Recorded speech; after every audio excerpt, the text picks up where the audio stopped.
Oh, the microphone. Oh. Yeah. About that. What's the date today? The 20th. The 20th. Yeah. February 20th. All right. Welcome to the Elk Season Podcast, Season 4, Episode 3. Today is February 20th, 2025. We are only 190 days until elk season. We are the Chambers Brothers. My name's Harold. I'm David. And tonight on the Elk Season Podcast. Yeah, we're going to talk about Dev 7, right? Yeah. Some public land concerns. Yeah. A Yeti jaw is going to make the news, and a whole bunch more, all today on the Elk Season Podcast. Play a cricket in the background. Yeah. Well, no, there's music. There's music, but it's just the stamp that says Elk Season Podcast. No, The date. I know you do stuff. I'm just saying, here's some suggestions for future doing stuff. That's all. Yeah, we could. Well, it's your music. Oh. It's your music that we're listening to right now. Anyway. Oh, it's good stuff. Oh, I love this part. Yeah. It's over now. Sorry. Oh, You missed it. my bad. Okay. I'm always bad at timing. You know this. Talk about how I shot at that elk last year. Yeah. Bad timing. Can we start with the public lands? So instead of the elk, absolutely. Yeah, the Let's public lands is a big concern to me. And I'm just because of the mass firings, I know we're not supposed to talk about it. Well, here's the thing. I feel like this is not a political podcast. No, never has been. But there have been things that have unfolded in the last couple of weeks that have impacted our concerns around our natural resource, public lands. It can have some very big impacts further down the road. Because a number of people from the Forest Service in Idaho have been fired, and it's not just Idaho; it's across the nation. Yeah, I think one of the concerns that I saw this morning was somebody who recently got. So this was on a local news station. Somebody got promoted in the last month or something like that. Yeah. But the message they got was saying, you have poor performance, your position is no longer needed. So it's a contradictory statement to what has actually happened to them. Oh. So it tells you where this is probably coming from. Probably not coming from here. It's somewhere else that's saying you're gone. They're just looking for verbiage. Yeah, to say, oh, we're just firing your position. The overall position of all these federal employees, and we're talking about park rangers and park employees and archaeologists. Yeah, some people that had a lot of important jobs. And is it going to save money? Yeah, it's going to save money. But I'm very concerned about the state of our public lands. One of the great things about Idaho, about living out west, is access to millions and millions and millions of We are acres. spoiled with access that places back east can only dream of. And so are they. They're your acres too, back east. Yeah, they just 100%. And we're 100% for it. If you want to come out to Idaho and hunt elk, please join us. Yeah, it's incredible. All I meant was, they can't walk out their back door and freely access like we can here. We're spoiled that way. We are spoiled. Being they this can close certainly get out here, and many people do, but it's not the typical. So the movement for the federal government to start defunding federal lands is concerning. Yes, because each individual state also has an invested interest in those public lands. Right. And so there are people like Ammon Bundy, who I am not a fan. He's a bad human being, in my opinion. Okay. And what they want is all the federal lands to be given to the state. The state owns those lands, right? Mm-hmm. Wyoming owns Yellowstone, not the federal government. Right. Right. Montana owns Glacier National Park, not the federal government. Okay. And so, and all those national forests. So what happens when the state owns those lands? Well, the state can sell those lands. And that's what Ammon Bundy wanted. He was all for, hey, all these state lands, they need to be highest bidder.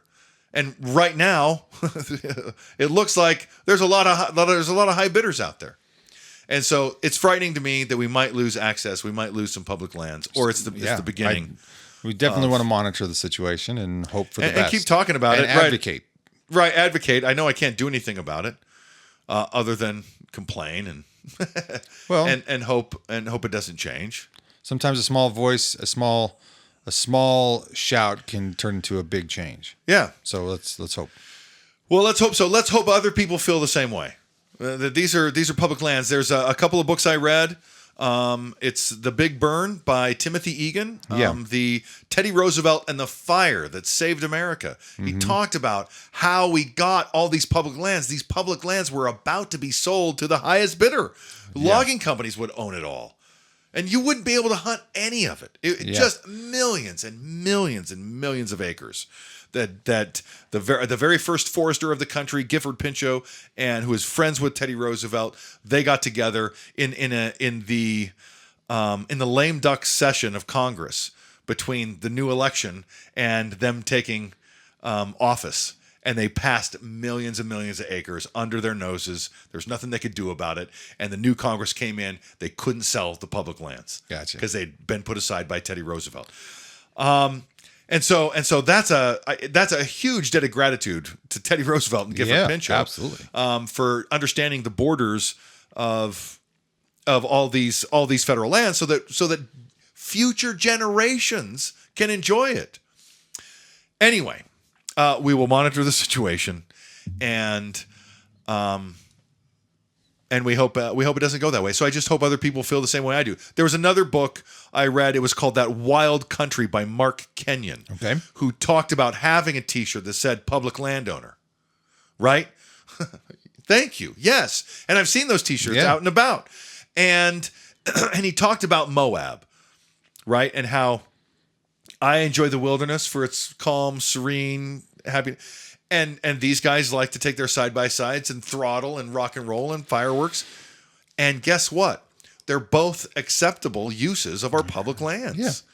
And should be and should remain our public lands. But if you want any reference on those, Mark Kenyon, That Wild Country, and Timothy Egan, The Big Burn. Anyway. So that's what I have to say on that. I know it's a developing story and all this stuff, but it's a passion. It gets blown out of proportion, and we get misinformation, and so we're going to try and disseminate that into what's really happening. And it's happening so fast right now; it's hard to tell. Yeah, there's it's happening. There's just a lot going on. So let's put a pin in that. Come back to that as we need to. Yeah. Destination Elk. Yeah, Dev 7. Two more episodes, stellar episodes. Yeah, and one was only 48 minutes. One was like 30. Yeah, and there was a way out with a crew because they harvested and they're done. Yeah, and there was another team that tapped out. They tapped out of the food challenge. Right. Team Angry Spike. Right. Yeah. But in terms of the food challenge, and there's been was it Donnie tapped out? Oh, did he? Okay. Or I think he did. He may have because he had some health issues. He quit chewing. He quit chewing tobacco for the first day without chew was on this. I don't remember. I don't know how Corey kept. I don't know. Anyways, good for Donnie. Yes. Yeah. Anyway, but just interesting to see the because they weighed in and they weighed out, and right. So 12, 15 pounds respectively, or something between the two, or each one of them. Yeah. We could easily drop 20.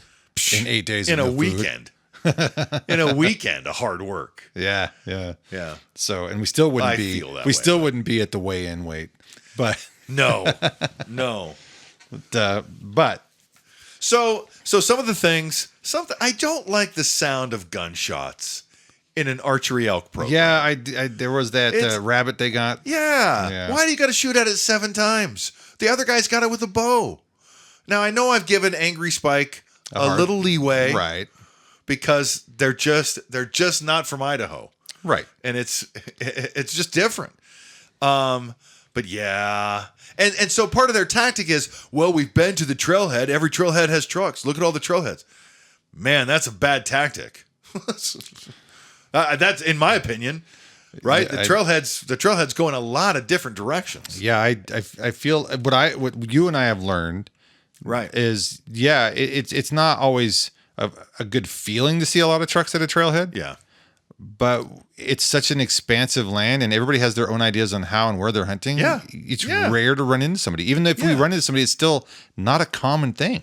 But and Team Angry Spike. So it's wrong to have it feels misplaced to have your stress pointing your finger at a trailhead and how many people are there. Yeah. So anyway. Yeah. In Oregon, Team Angry Spike, I'm used to watching Team Angry Spike hunting in Oregon. Yeah. Where it's so thick and they have to get a bugle response before they even hike. Otherwise, what are they doing? Yeah. Right? It's a lot of work, actually. And so their tactic is drive, bugle. Wait until you get something. Because, who knows? But in Idaho, there's elk out there. Just go. They're there. And if they're not in this canyon, they'll be in the next one. And if they're not there today, they'll be there tomorrow. Yeah. If they're not there in the morning, they might be there in the evening. If they're not there in an hour, they might be there the next. I mean, there's actually a lot of elk here. And then there was Team Prime. Yes. Who caught some fish. Yes. And killed a nice fat rabbit. Yeah. And we're very happy about the rabbit. Yes, they were really pretty excited.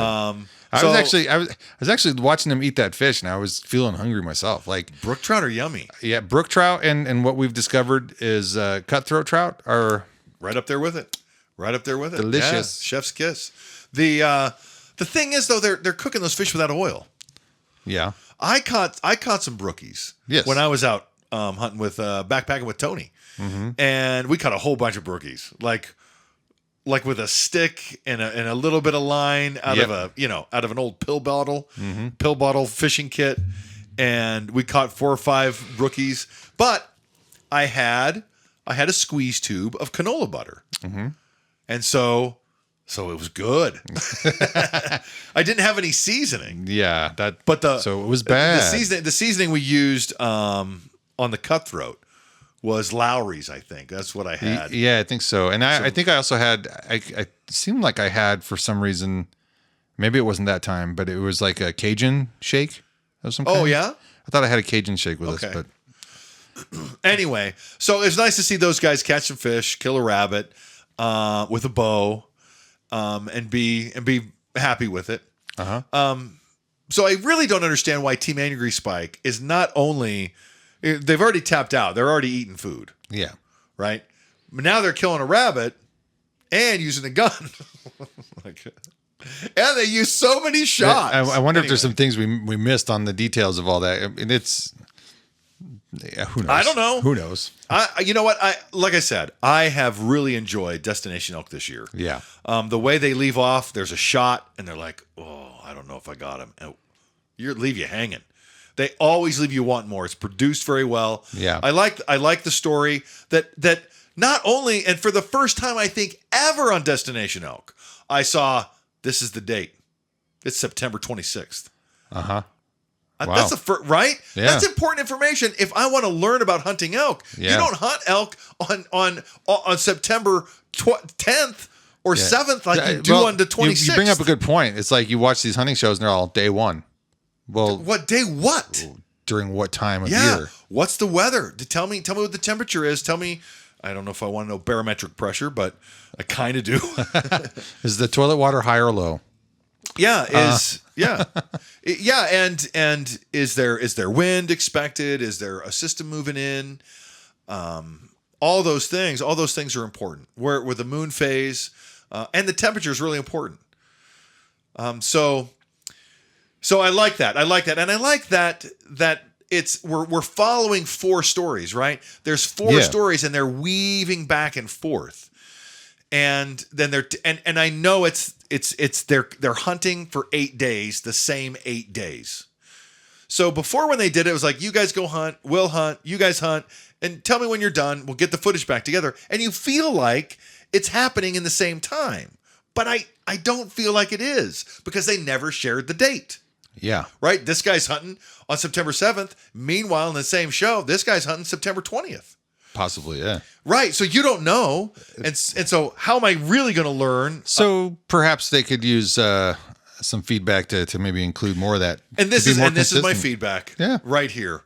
I like it that I know that all 4 teams are out for the same 8 days. Yeah. And now their stories weaving makes a lot more, it's a lot more cohesive. Nice. So anyways, I like that. And I hope they continue to do that. As far as Donnie, and I like the non-typical. Yeah. The non-typical is really cool. It was. Now I should have closed the deal on a typical 6x6 last year. I didn't. But so I really want to get a good symmetrical bull down, but I do like these non-typicals that we see, with the antlers, the one that you got, character. It's artistic. It's a Picasso of antler. It's a better conversation piece. Oh yeah, it's a bull I killed. Oh yeah, check this out. Look at this. And I can point to his skull and I can tell everybody how close that drop tine was to his ear. Yeah. And I couldn't even see it until after he was down. I didn't even know he had a third tine. Yeah. So yeah, and I like those bulls and still with good character and feeling the rut. Yeah. Right? And bugling. And I showed you a footage of a very similar looking bull. Yeah, you did. Last week, who was only half racked, but 100% feeling it. Yeah, exactly. It's good stuff. It's I don't know. They probably don't have too many episodes left. Maybe 1 or 2. Yeah, I don't know where else they have to go other than obviously they're still trying to get harvest, but they got to be. But there's only 2 days. Yeah, only like 3 hunts left is what they're talking about. But even though there hasn't been as much elk footage, the series this year has been so much better. Just to me, right? It's not about just all that footage of getting close in the elk. It's the story of elk season. Mm-hmm. It's the story of, hey, these 4 groups of guys are going out with very little food, and they're out hunting elk, and it's all the same days. So, anyways, that's my feedback. I like it. I like it. I think it's great. There was only one more uncomfortable Donnie dad joke. I think I might have skipped over that. I write a lot of dad jokes. Mm-hmm. At my job, we do dad joke central, man. But hanging on it, it's just painful. Hey, each their own, man. Each their own. Yeah. I know. And I'm just you have a skip forward 10 seconds as much as I do. It's on the phone. You just tap it, and you can skip forward on YouTube. Oh, I don't do that though. I do. Oh, okay. I actually 10 seconds at a time. But. Yeah. Okay. And you can do it as many times as you want. Okay, I know how that works. Yeah. Yeah, I'm just saying. Yeah, I just don't. If I don't want to watch something, I just won't watch it. Anyway, I watched it and fast forward 10 seconds at a time. It only took me like 30 seconds to watch it. It's an hour long. Yeah, I know, right? I got the gist. I'm not telling you that's how I'm watching those videos. You ever read this book? I've heard excerpts. You can just say no. I haven't read that book. Anyway. Ready to shift gears? Yes. Have you run into a Bigfoot yet in the woods? I cannot tell you how fascinated I am by the subject of Bigfoot. There was a book in my junior high library I checked out so many times they told me I had to stop. That's awesome. It was a brand new book on Bigfoot, and I read it. There were words on pages, and I read it in junior high on purpose. Nice work. That's a lot for me. It's a lot. I think my excursion into Yeti land was first brought to my. I was interested in Bigfoot first and foremost, probably by Harry and the Hendersons. Thought that was a cool depiction. Unsolved Mysteries was also around that time. Yeah, and I remember the episodes on Bigfoot and the famous film, right from I guess Washington State or whatever. Yeah. I forget what that's called. It's Northern California. It's called the Patterson film. That's what I said. The Patterson film, Northern California. Yeah, I know that footage. That footage was even mimicked in the movie Elf. I know. And other movies. Because it's just such a famous. It's just a good pose. Famous scene, yeah. So I don't think I've had the same fascination you've had, but I have had curiosities about it. And I went to Idaho State University that has a professor that's famous for Yes, research. I had him as one of my professors, Jeff Meldrum. Yeah.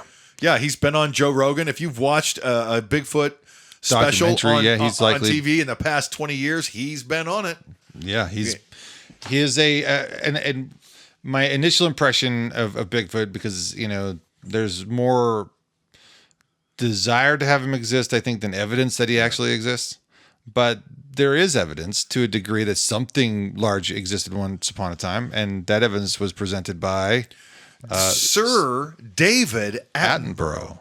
And I showed you a TikTok of Sir David Attenborough looking at a tooth of Gigantopithecus, an official humanoid species, and a lower jawbone of a Gigantopithecus, which is the only two pieces of evidence they have for Gigantopithecus. Right. There's more evidence for Homo floresiensis, right? The Hobbit, right, from Flores, which was another human.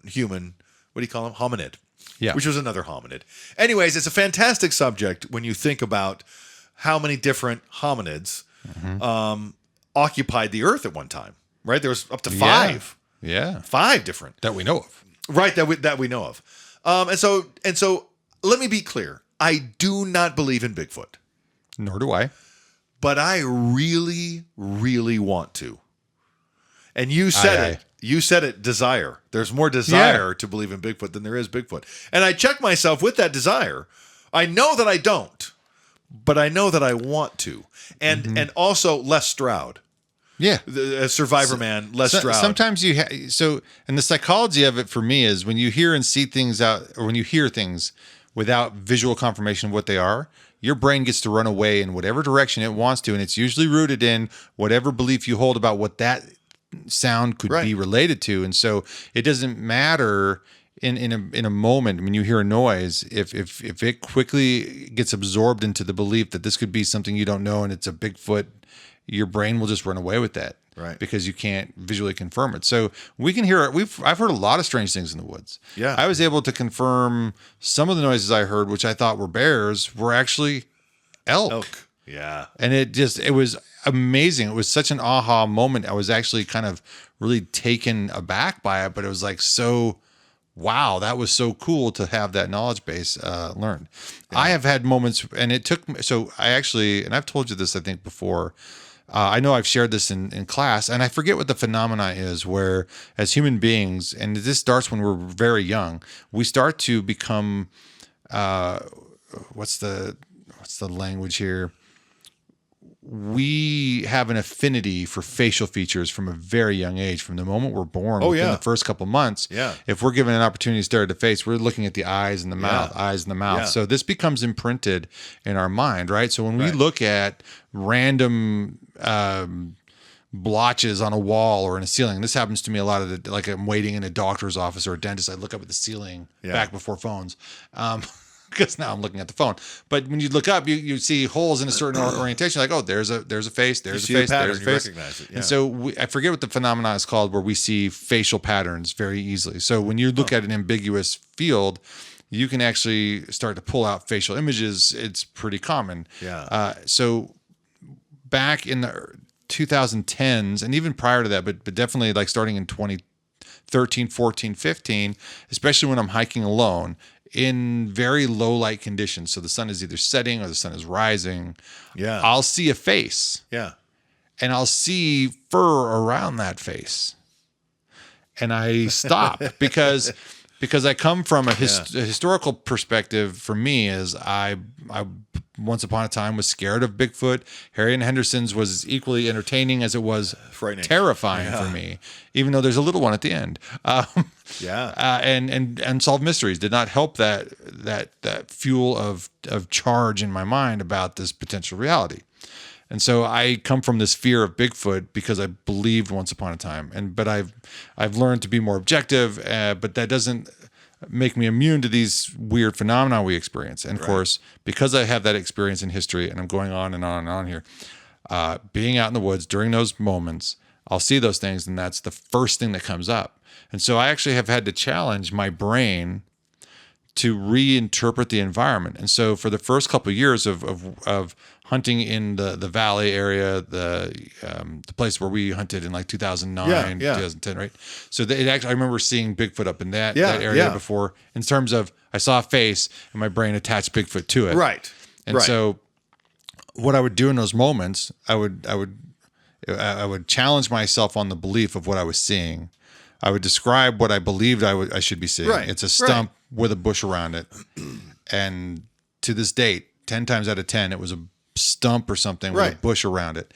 And what's funny about this phenomenon, because I started doing that, and it wasn't that it happened all the time. Yeah. But I challenged it frequently enough in about 4 or 5 year span. I stopped having the phenomena occur. I stopped seeing Bigfoot. Oh, really? Yeah, because you would look at it long enough and reason your way out of it. I would reason out of it, but then I would, as the light would shift, because one time I sat and I watched. I was going up the longest canyon. Yeah. In our one area.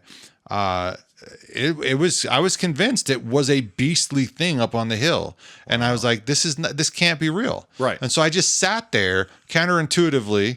I had to force myself to sit there and force myself to allow more sunlight to rise so I could confirm what I was telling myself it was. It was a stump with a bush around it.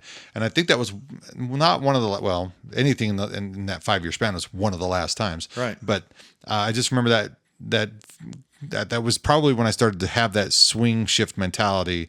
And it wasn't long after that I just stopped seeing Bigfoot. Yeah. So, but it's interesting. I don't think I've ever told you that I've had that phenomenon. It bugged me within the last 15 years. Yeah. But it went away because I challenged it. Yeah. I feel similarly, just about the idea, right? When you hear something, you go, "Oh, it could be this. Oh, look at my imagination go," right? And you have to like, all right, hold on. What's the actual probability, right? Mm-hmm. Any likelihood at all? Yeah. Oh yeah, you'll sleep fine. But to see Les Stroud do so many episodes on Bigfoot, so many episodes, taking every eyewitness account at 100% and saying, "Okay, let's go," and he's gone in alone, and I don't know, he had a whole season of Survivor Bigfoot, yeah, and now it's almost like a second thing for him to really go in and say, "Let's really investigate," and I hope they find something. They've never found D.B. Cooper's parachute. You know who D.B. Cooper is? Yeah. They've never even found his parachute. Didn't you see the news in the last couple of months? They know who D.B. Cooper is, but they never found his parachute. Did you see the news in the last couple of months? Did they find his parachute? So did he have it with him? Sorry. Go ahead, slow brain. Now. Fast brain. Sorry. No. The D.B. Cooper thing. Yeah. That parachute was found in a garage after somebody passed away, and the family suspected that it was their dad. They kept it quiet until mom passed away, and the kids finally came out and said, "We believe our dad was D.B. Cooper. He also has been arrested for robbing a bank, but there was this thing." And so there was a parachute that was brought forth by these children. Yeah. So I believe that they believe is D.B. Cooper. That was the That they believe. Not that it's been confirmed. I think the FBI. No, you're right. You're right. The FBI do remember the D.B. Cooper thing's been a fun. Yeah, I'm not trying to ruin the illusion. By the way. No. But there were armies of guys out there looking for that parachute. Yeah. If D.B. Cooper had it with him, which doesn't make a whole lot of sense, or does make a whole lot of sense. Right, depending on what view you take. Correct. But yeah, so I think there is still some DNA evidence that they're working on to make sure they know who D.B. Cooper was. But if that was really him, and I think the FBI did confirm it with DNA, if I remember right. Yeah, it was a late last year story. Oh yeah. So. Okay. Anyway. So I derailed where you were trying to go with that. They haven't found Bigfoot bones, right? As many guys like us go out in the woods year after year after year, and we don't find these bones. I've never found a bear bone, as far as I know. As many caves there are that we're still finding corn cobs in from ancient peoples. You'd think that we'd find something somewhere. Yeah. pottery from thousands of years ago is dug up. But so where's that? So there's enough stacked against the existence of Bigfoot. Yeah, because there's no logic. It's organic. At least pottery these. is a fired. It'll last a little bit longer. Yeah, but anyway, well, anyway, Bigfoot's not real, but I sure hope he is, just in case. I'm holding out hope, just in case. And for anybody who cares, I'm still mad that Utah Yeti is not in the running for the Utah Hockey Club team name. Moving on. What do you know? What the names are? You told them. Utah Hockey Club is up for grabs. Yeah, lame. Oh, the Wasatch. Yeah, that's too close to Sasquatch. Like just go Yeti. Come on. Well, I like the Wasatch Sasquatch. That's a fun. The Wasasquatch. The Wasatch Sasquatch. The Wasasquatch. Yeah. Figure it out, Utah, or the Mammoth, which Mammoths. Yeah. I decorate my hockey club like a trunk, a furry trunk. So that I did have a clip in there, since we're talking about it, of the Utah Grizzlies. Yeah, so I believe that would be like a supportive team of the NHL, a minor league, so a team that would probably play, the Cutthroats, not the Cutthroats. Sorry, the Steelheads. Steelheads. Yeah, sorry, Cutthroats is a high school. Cutthroats is a great name, though. Yeah. Cutthroats is a great name. I think. Is the team up in McCall the Cutthroats? No, it's the Ketchum Cutthroats. It's the Ketchum Community School. Oh, okay. Well, there might be more than one cutthroat. There could be. It is the state fish. The cutthroat trout. That's true. Is a state fish. Just calling the high school Cutthroats. My high school team was in the same league as the Ketchum Cutthroats. Gotcha. So where was I? You're talking about Utah Grizz. Yeah, which, by the way, there has not been a grizzly in Utah for more than 100 years. The last living grizzly, wild grizzly in Utah, was killed in 1923. Wow. So, and we're talking wild. We're not talking about it at the zoo, okay? Yeah. The last wild grizzly. So to say Utah Grizzlies, it's like, it's been more than 100 years. It's been about 120 years since there's been a grizzly bear in California. Yeah, I was going to say, it's like having a grizzly bear on your state flag when you don't even have a grizzly bear in your state. Yeah. Sorry, California. You're doing it wrong. I just want to point out the irony. we loved them, but we killed them all. Yep. And we got rid of them. We don't want them back. But the hockey team's okay. It's just bizarre to me. It's weird. Yeah, it's...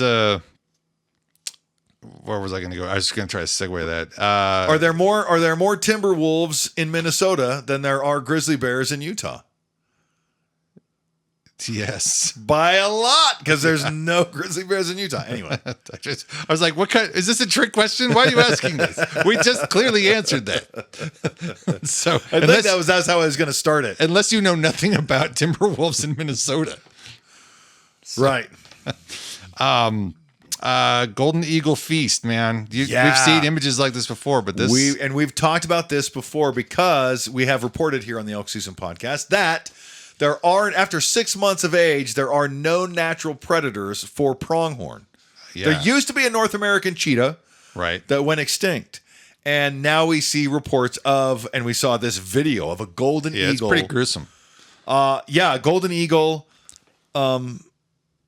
On the back, it's like clinched onto the spine of this thing, and then it's tearing away with its beak at the side. But it's almost the same size. Yeah, it's huge. The golden eagles are not small. Have you ever seen one up close? Like, oh my gosh, they're huge. They're gigantic. I thought bald eagles were impressive, but I've seen some golden eagles here in the area where we live, and I'm just like, holy crap. Like, so anyways, just so you know, golden they can eagles fly off with your children. Holy smokes, yeah.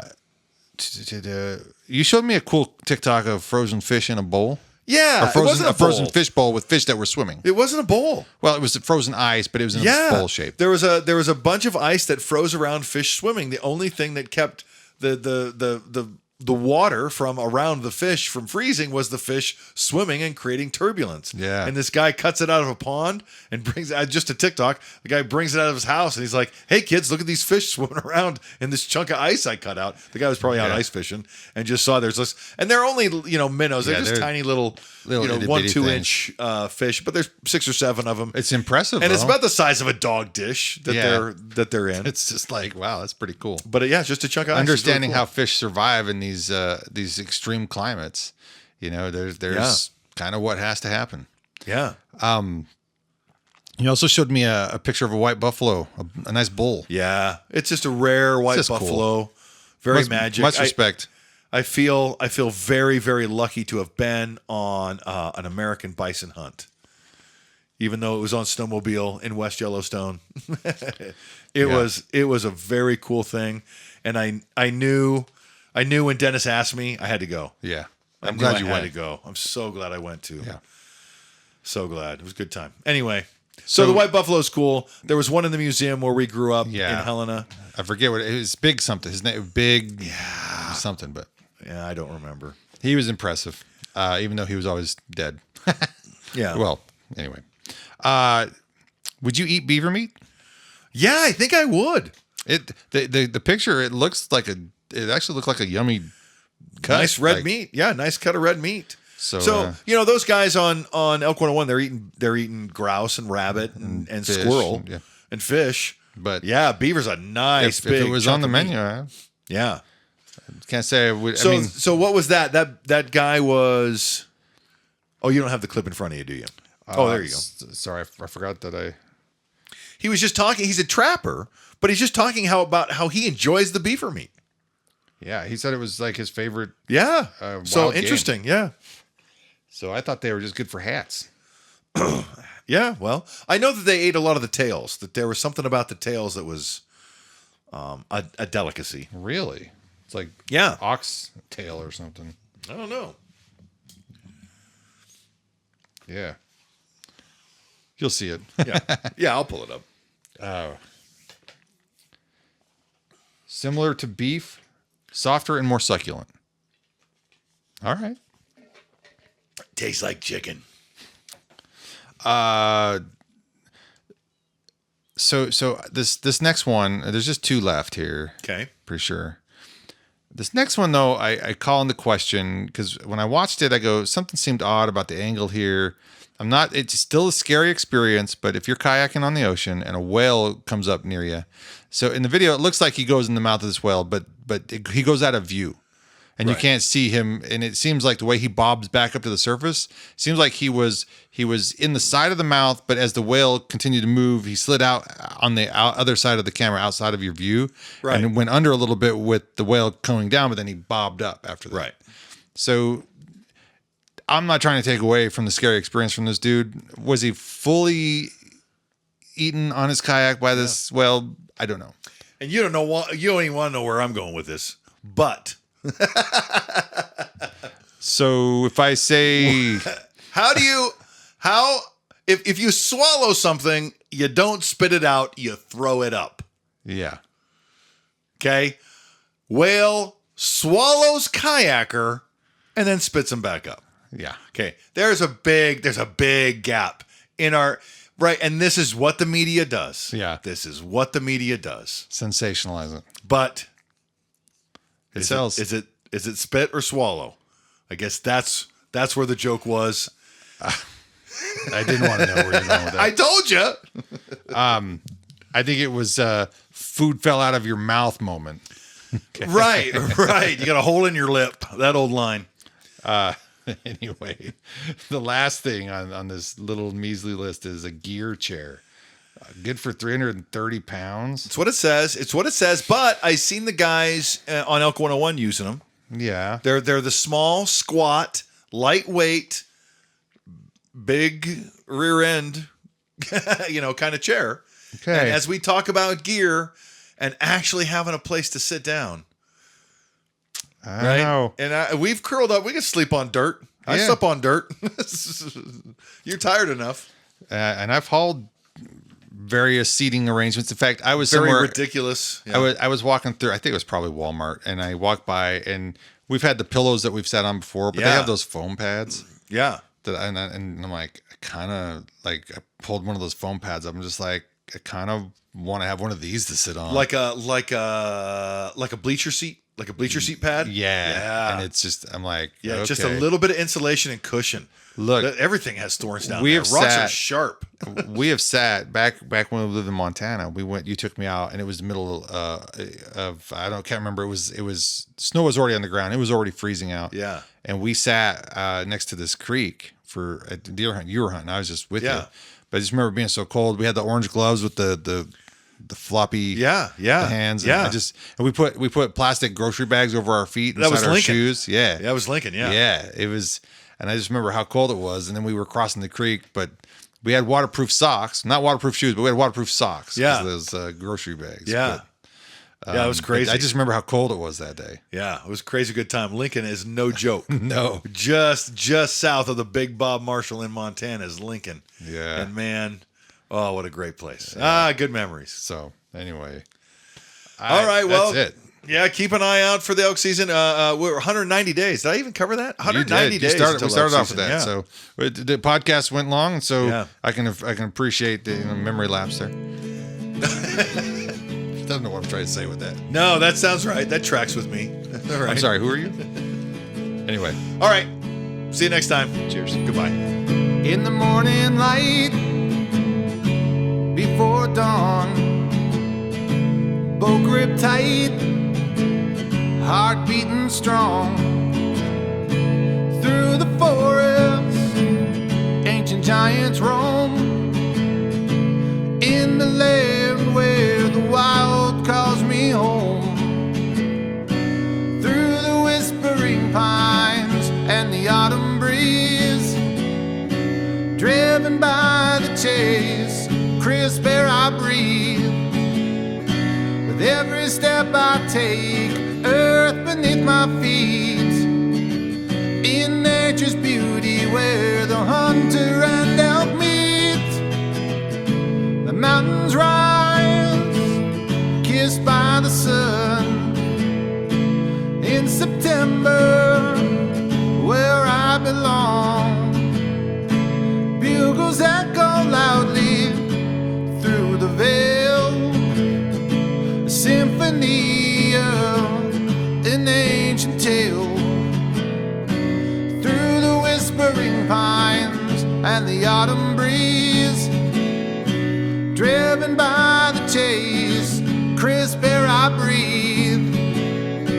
With every step I take, earth beneath my feet. In nature's beauty where the hunter and elk meet. Silent as the morning mist, I travel on with careful grace. Every shadow, every sound surrounds me in this wild embrace. The challenge and the thrill, the patience and the skill. In the dance of life and nature, my heart's forever filled. As the sun sets, shadows long and deep, I find my place with the memories I keep. The chase and the beauty of a day gone by. Deep in the mountains, my spirit cries. Through the whispering pines and the autumn breeze, driven by the chase, crisp air I breathe. With every step I take, earth beneath my feet. In nature's beauty, out where the hunter and elk meet. Here's to the wild places where the elk and I both roam. The chase that brings us closer to the place that I call home. In the still in the grandeur of the land. I am one with nature's wonder, with my bow here